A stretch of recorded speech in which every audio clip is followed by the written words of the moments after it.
అమ్మ చీర ఎంచుకోమంది కదా! ఎందుకు ఎంచుకోలేదు అని ధీరజ్ అంటూ ఉంటాడు. నువ్వు ఏంటి అలా చూస్తున్నావు?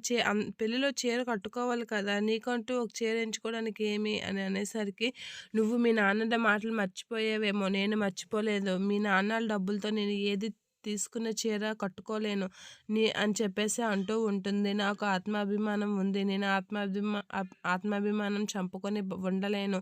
అందుకే మీ నాన్నలు తీసిన చీర ఏమాత్రం నేను కట్టుకోను అని అంటూ ఉంటుంది. అయితే అందరూ తీసుకుంటున్నారు కదా! నువ్వు ఒక్కదానివే తీసుకోవడానికి ఏమి అని అంటే, చెప్పాను కదా! నేను వాళ్ళ డబ్బులతో ఏది తీసుకోను అని చెప్పేసి అంటూ ఉంటుంది ప్రేమ. అలా అనేసరికి అందరి దగ్గర నువ్వు చీప్ అయిపోతావు. అందరూ కొత్త చీరలు కట్టుకుంటే నువ్వు పాత చీర కట్టుకుంటావా?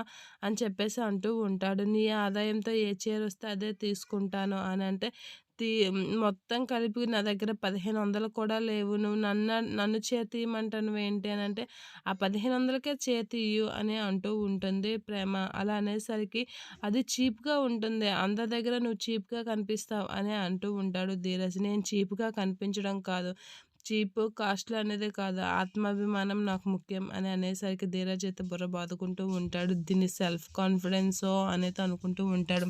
ఇక ఏం చేయలేక, ప్రేమనేమి అనలేక, కోపంతో దీన్ని చంపేయాలని చెప్పేసి వెనక నుంచి అయితే పరిగెట్టుకుంటూ కొట్టడానికైతే రెడీ అవుతూ ఉంటాడు. ఇక ప్రేమ చూసేసరికి అలా తిరిగిపోతూ ఉంటాడు. ఏంటి తీసుకుంటావా లేదా అని అనేసరికి సరే అన్నట్లుగా ఊపుతూ ఉంటాడు. రాక్షసివే నువ్వు అని చెప్పేసి అయితే అనుకుంటూ ఉంటాడు ధీరజ్. ప్రేమ అయితే అదంతా గమనించి నవ్వుకుంటూ ఉంటుంది మనసులో.